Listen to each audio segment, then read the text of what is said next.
Hello viewers. स्वागत है आपका मेरे यूट्यूब चैनल में। एक प्रश्न है, सरल सूक्ष्मदर्शी के आवर्धन हेतु व्यंजक व्युत्पन्न कीजिए जबकि अंतिम प्रतिबिंब स्पष्ट दृष्टि की न्यूनतम दूरी और अनंत पर बने।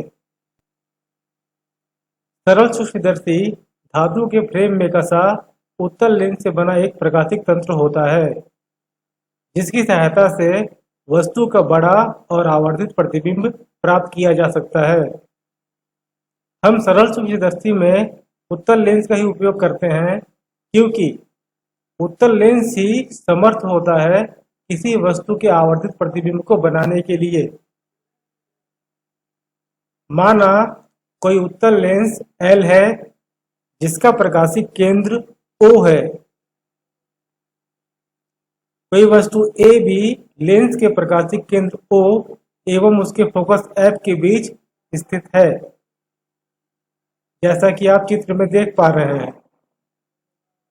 एक प्रकाश किरण मुख्य अक्ष के समांतर आपतित होती है और अपवर्तन के पश्चात फोकस से होकर चली जाती है। ठीक उसी समय दूसरी प्रकाश किरण प्रकाश केंद्र O से सीधी चली जाती है। इसका किसी प्रकार का विचलन नहीं होता क्योंकि दोनों प्रकाश किरणें आगे नहीं मिलती, इसलिए इन किरणों को पीछे बढ़ाने पर ये किरणें A' पर मिलती है।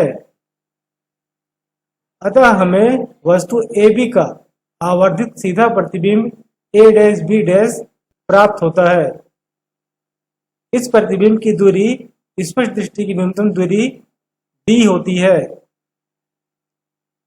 अब यदि हम लेंस को हटा देते हैं तो हमें वस्तु स्पष्ट दिखाई नहीं देगी क्योंकि हमारे स्पष्ट देखने की जो क्षमता होती है वो दूरी होती है स्पष्ट दृष्टि की न्यूनतम दूरी यानी कि D। अतः हमें वस्तु AB को उठाकर A', B' में रखना होगा। अब हमें क्या निकालना है? आवर्धन क्षमता। किसकी आवर्धन क्षमता? सरल सूक्ष्मदर्शी की आवर्धन क्षमता। अब सरल सूक्ष्मदर्शी की आवर्धन क्षमता किसे कहते हैं? सरल सूक्ष्मदर्शी में उत्तल लेंस लगा होता है। उत्तल लेंस के द्वारा किसी वस्तु का कितना बड़ा आवर्धित प्रतिबिंब बनाया जा सकता है, उसकी इस क्षमता को हम आवर्धन क्षमता कहते हैं।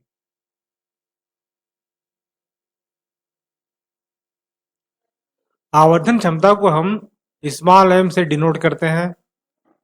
तो आवर्धन क्षमता बराबर अंतिम प्रतिबिंब द्वारा निर्मित दर्शन कोण बटे स्पष्ट दृष्टि की न्यूनतम दूरी पर स्थित वस्तु द्वारा निर्मित दर्शन कोण होता है। तो हमारा आवर्धन क्षमता m बराबर क्या हो जाएगा? अंतिम प्रतिबिंब द्वारा निर्मित दर्शन कोण। ये क्या है? देखिए, लेंस की बाई ओर वस्तु AB है जिसका अंतिम प्रतिबिंब कहाँ बन रहा है? A' और B' में। तो इस प्रतिबिंब द्वारा जो कोण बनाया जा रहा है वो क्या है? बीटा, यानी कि अंतिम प्रतिबिंब द्वारा निर्मित दर्शन कोण। तो हम क्या लिख सकते हैं? बीटा बटे स्पष्ट दृष्टि की न्यूनतम दूरी पर स्थित वस्तु द्वारा निर्मित दर्शन कोण। अब ये कहां पर बनेगा? जब हम लेंस को हटा देंगे तो AB वस्तु जो कि प्रथम स्थिति में है वह नहीं दिखेगी। इसे देखने के लिए इसे हमें उसकी दूसरी स्थिति A', B' में रखना पड़ेगा। अब ये दूरी कितनी है? ये दूरी है स्पष्ट दृष्टि की न्यूनतम दूरी यानी कि D। अब इसके लिए कोण क्या बनेगा? अल्फा कोण बनेगा। ठीक है, तो स्पष्ट दृष्टि की न्यूनतम दूरी के लिए जो कोण बन रहा है वो क्या हो जाएगा? इसका दर्शन कोण होगा अल्फा। इस चित्र को हम इस प्रकार से समझ सकते हैं, ये हो गया हमारा वस्तु A, B और ये बिंदु O जो कि लेंस का प्रकाश बिंदु है, और वस्तु और प्रकाश बिंदु के बीच की दूरी क्या हो गई? D।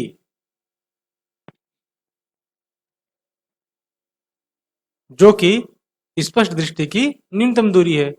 और इसके लिए क्या कोण बन रहा है? अल्फा कोण।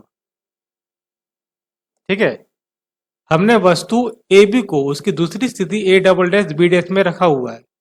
क्योंकि वस्तु ए बी ही है, इसलिए हमने यहां पर भी क्या लिखा हुआ है? ए बी लिखा हुआ है।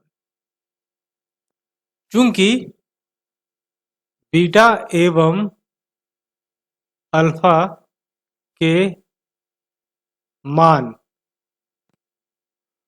बहुत कम होते हैं,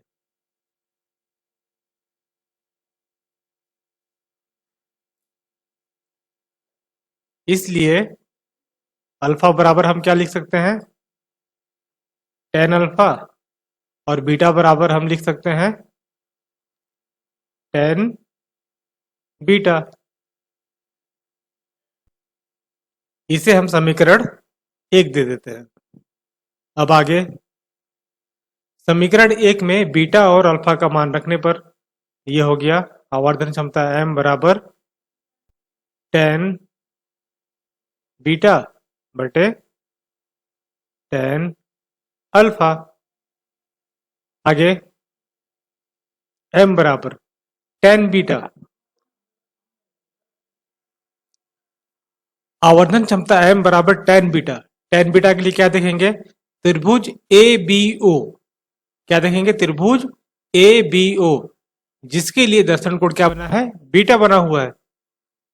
तो टेन थीटा का मान क्या होता है? लंब बटे आधार। तो हमारा लंब क्या हो जाएगा? ए बी बटे आधार क्या हो जाएगा? ओ बी बराबर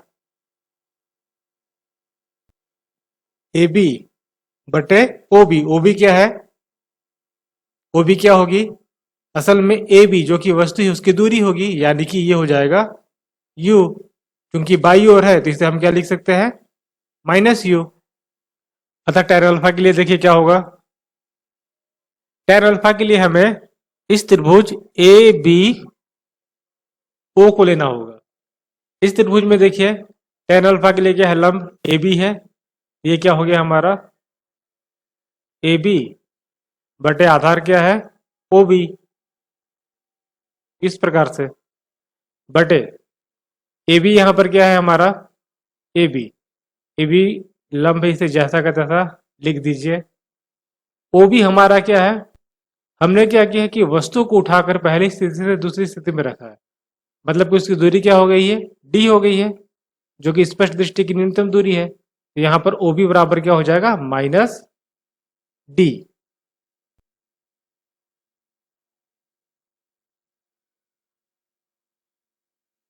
अब आगे से हल करते हैं। तो आवर्धन क्षमता m बराबर क्या हो जाएगा? ए बी बटे u। ये भी माइनस होगा क्योंकि बाई ओर की दूरी है, बराबर माइनस डी ऊपर आ जाएगा और उसके नीचे क्या आ जाएगा? A B. ठीक है, इस ए बी से ये ए बी कट गया तो हमारा आवर्धन क्षमता m बराबर माइनस डी अपॉन u हो जाएगा। माइनस u हो जाएगा। माइनस से माइनस यहाँ पर क्या होंगे? कट जाएंगे। यहाँ पर माइनस से माइनस कट जाएगा तो हो गया हमारा क्या? m बराबर d अपॉन u। ये हो गया हमारा समीकरण नंबर 2। अब प्रश्न देखिए, प्रश्न में क्या कहा गया था? पहली स्थिति जब प्रतिबिंब स्पष्ट दृष्टि की न्यूनतम दूरी पर हो।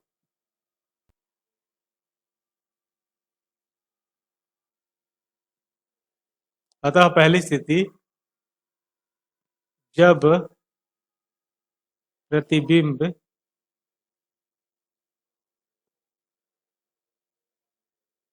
स्पष्ट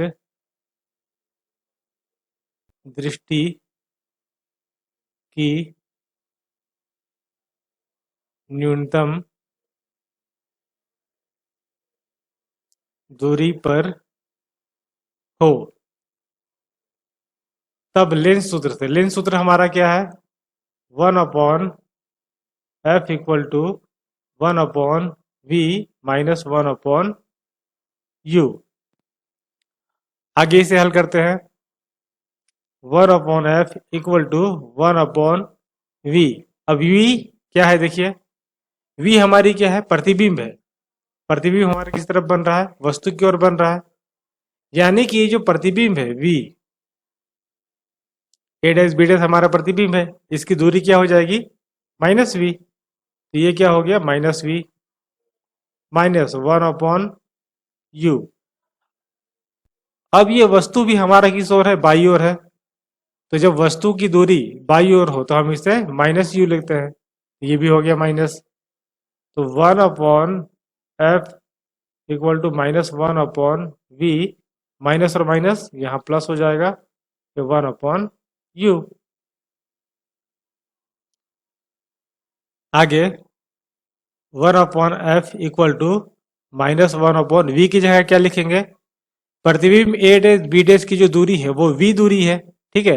पर ये किसके बराबर है, स्पष्ट दृष्टि की न्यूनतम दूरी यानी कि d के बराबर। तो इसे हम कर देते हैं ये d प्लस 1/u। आगे अब हमें दोनों पक्षों में, इस पक्ष में और इस पक्ष में, दोनों पक्षों में d का मल्टीप्लाई करना है। दोनों पक्षों में d का गुणा करने पर क्या करना है हमें, 1/f multiply d equal to -1/d multiply d plus 1/u multiply d से हम ब्रैकेट में कर देते हैं, ठीक है।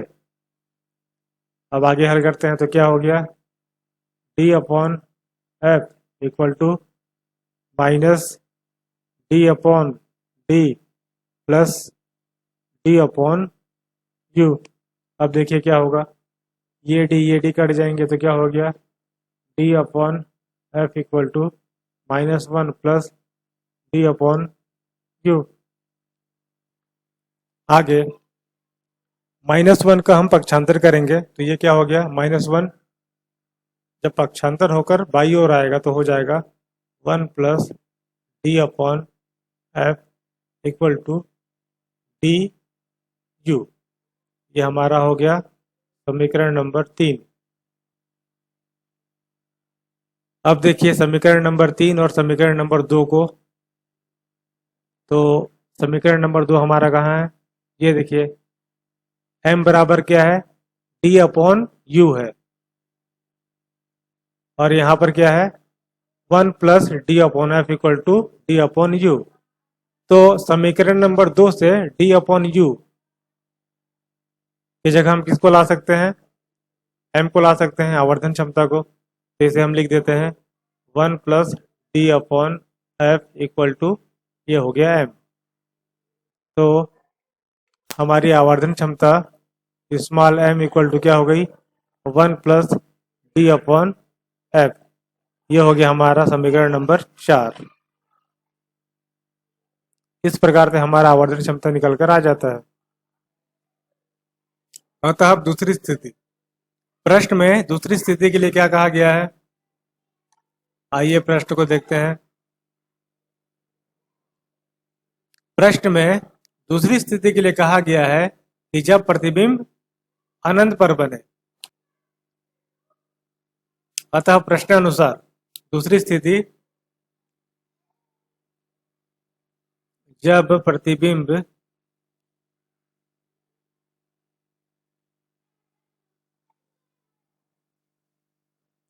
अनंत पर बने। तो हमें मालूम है कि प्रतिबिंब अनंत पर कब बनेगा, जब वस्तु को हम फोकस में रखेंगे। अतः समीकरण 2 से, समीकरण 2 देखिए, समीकरण 2 m बराबर d/u है, तो u की जगह क्या हो जाएगा, f हो जाएगा, फोकस की दूरी।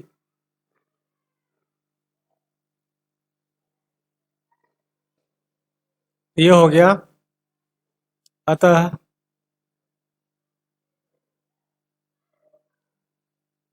समीकरण 2 से। क्या है समीकरण 2?